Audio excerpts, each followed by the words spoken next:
12,900 years ago, during a time now called the Younger Dryas, some 40 million megafauna died over the course of around 1,000 years. About half of all the species alive back then, or basically all the megafauna left on Earth today. Temperatures dropped to around 7 degrees Celsius, and there were massive floods. What could have transformed our planet so rapidly? The Younger Dryas event was a time of great change. Some say it was the reason for the outburst of human civilization, but there is still much mystery about what really happened. The Younger Dryas is a period between 12,900 to 11,700 years ago that is marked with a great drop in global temperature and mass extinctions of megafauna. Just before and just after, we also see great warmings and massive floods. For the last 2.6 million years, we have been in a cycle of glacials and interglacials. At around 16,000 years ago, we switched from a glacial to an interglacial, or a new cycle altogether called the Holocene. The Earth started warming up again, all the way to basically today's temperature, until it drops again suddenly for around 1,000 years, which scientists call the Younger Dryas event. During this time, we see a total extinction of half of all the megafauna, or animals over 44 kilograms, 88 pounds, found on Earth at that time. It is estimated that 82% of these megafauna disappeared in North America, 74% in South America, 71% is in Australia, 59% in Europe, 52% in Asia, and 16% in sub-Saharan Africa. This includes animals like mastodons, saber-toothed cats, dire wolves, the American Pleistocene lion, the Shasta ground sloth, one of the many ground sloths, the giant bison, the giant beaver, the giant short-faced bear, the giant cave bear, the giant camel, the giant elk, the woolly rhino, and the giant kangaroo. And of course, the mammoths. These are some of the species that went extinct, and there is good evidence that many more just barely survived, like the American buffalo, whose dung fossilizations nearly disappeared during the Younger Dryas, and is estimated to have been reduced to around 500 individuals. Some a little more controversial studies show that there might have been a drop in the Clovis culture, one of the first groups of humans found in North America, with their populations estimated to have plunged from around 30 to 60%. The evidence shows that there was a drop in artifacts like distinctive fluted projectile points and more, right at the Younger Dryas boundary. The temperature change and the disappearance of plants and megafauna would probably be the cause for this. All in all, this was a great moment of change, especially in North America. What could have happened that caused this immense change? One of the theories is the Younger Dryas impact hypothesis. In the 1800s, two main hypotheses sprang up: the overkill theory, or some sort of catastrophe. Paul Martin was one of the major academics at the time. He proposed the overkill hypothesis, where humans were responsible for the mass extinction. This idea became mainstream and was taught everywhere. The other hypothesis was some sort of catastrophic event, like a impact or a massive volcano. At the time, no one knew exactly what it could have been, and so it was shunned away.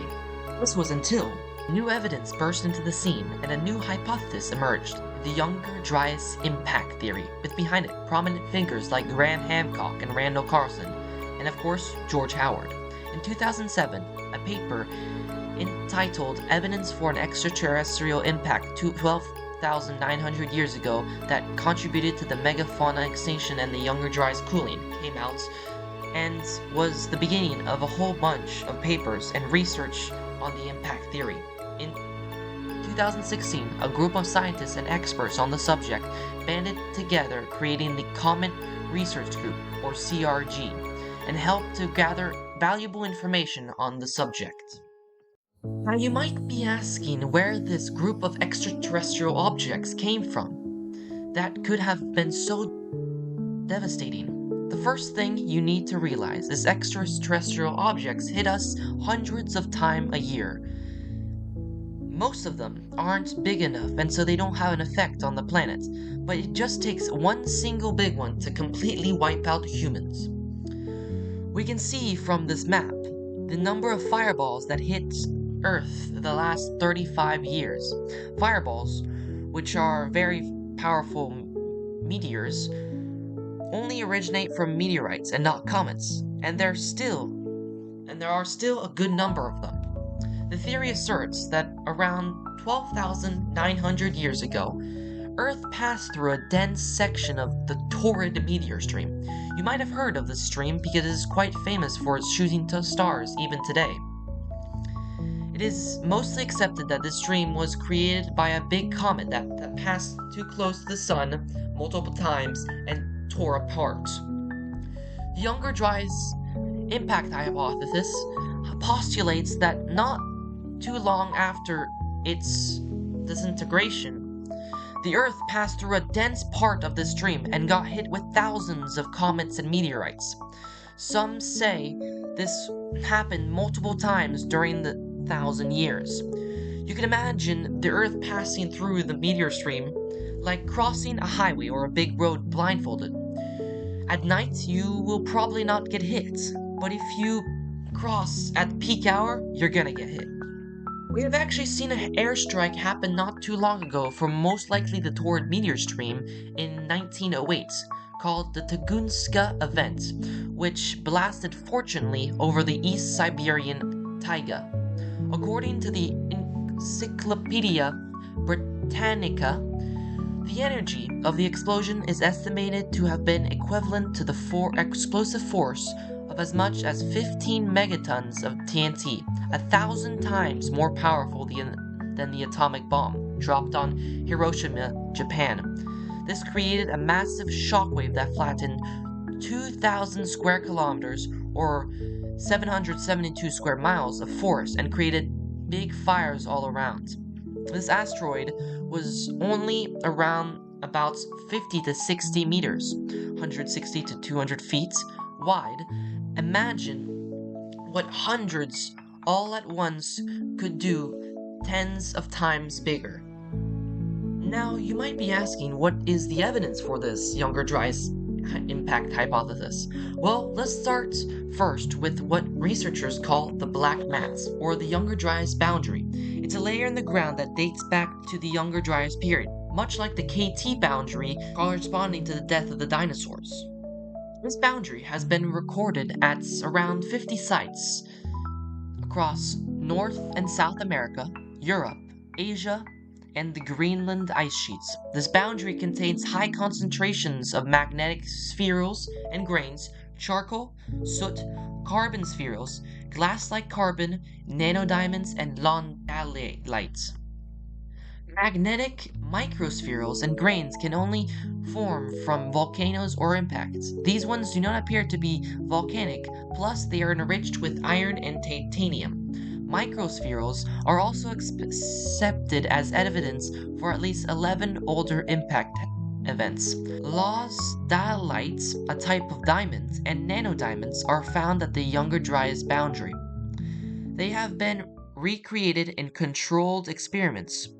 To make these, graphite has to be heated up to around 1,000 to 1,700 degrees Celsius, or 1,832 to 3,092 degrees Fahrenheit, under 2 million psi.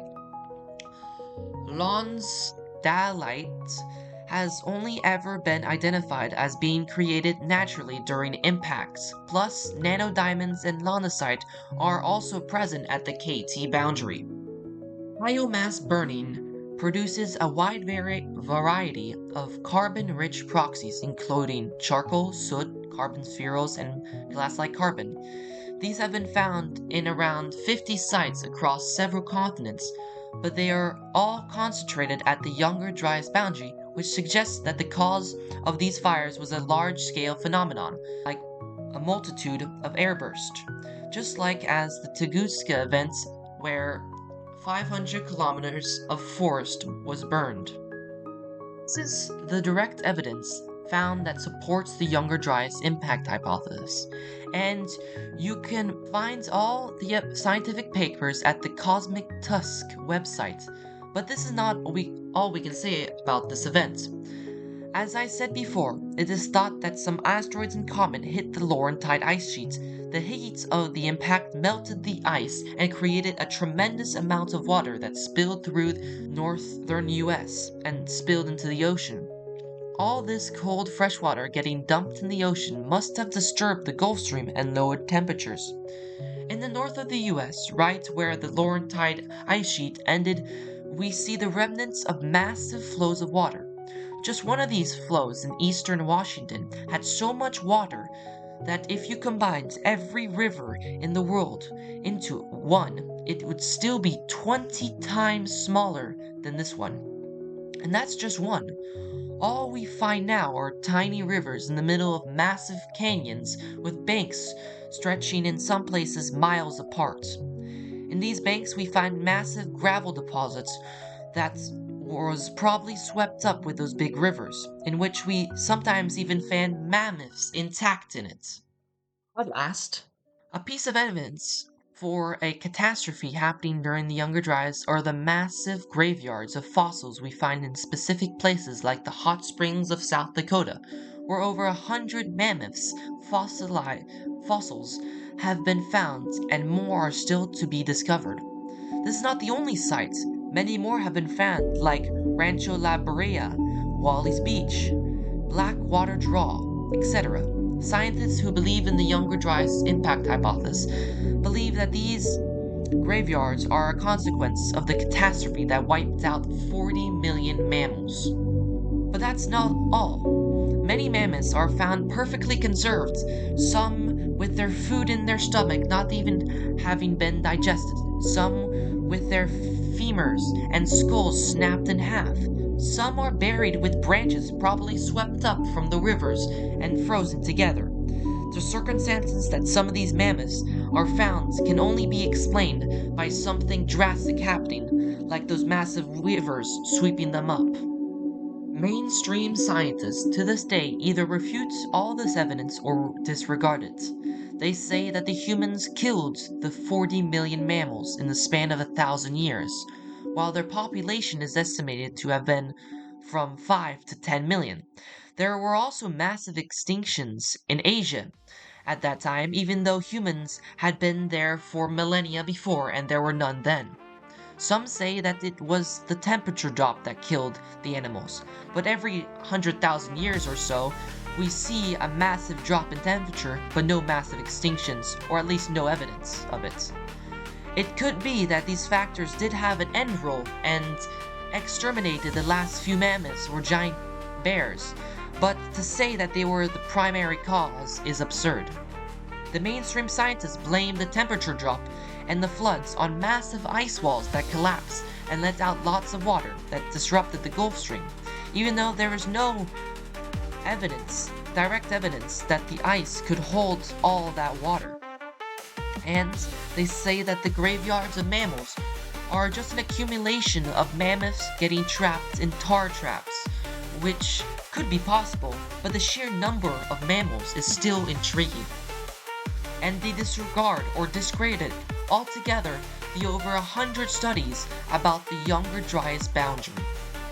There is still much we do not know about this moment in our close past, and it is critical to understand it because if it were to happen to us, we might ourselves go extinct if we do not prepare.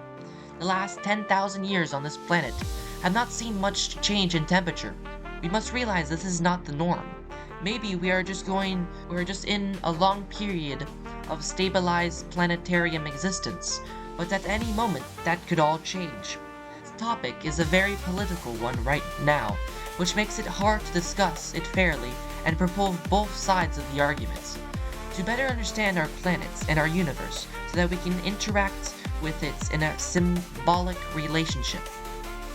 And with that, thanks for watching. It was very hard but fun to make this video. If you enjoyed it, please leave a like and subscribe to this channel, Ruins, Rulers, and Reasons. More videos like this will be coming.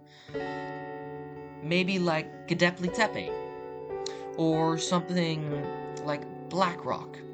A great thanks to the Cosmic Tusk for all their information, to Randall Carlson for his tens of videos on the subject, and to Jimmy Corsetti for getting me interested in this subject.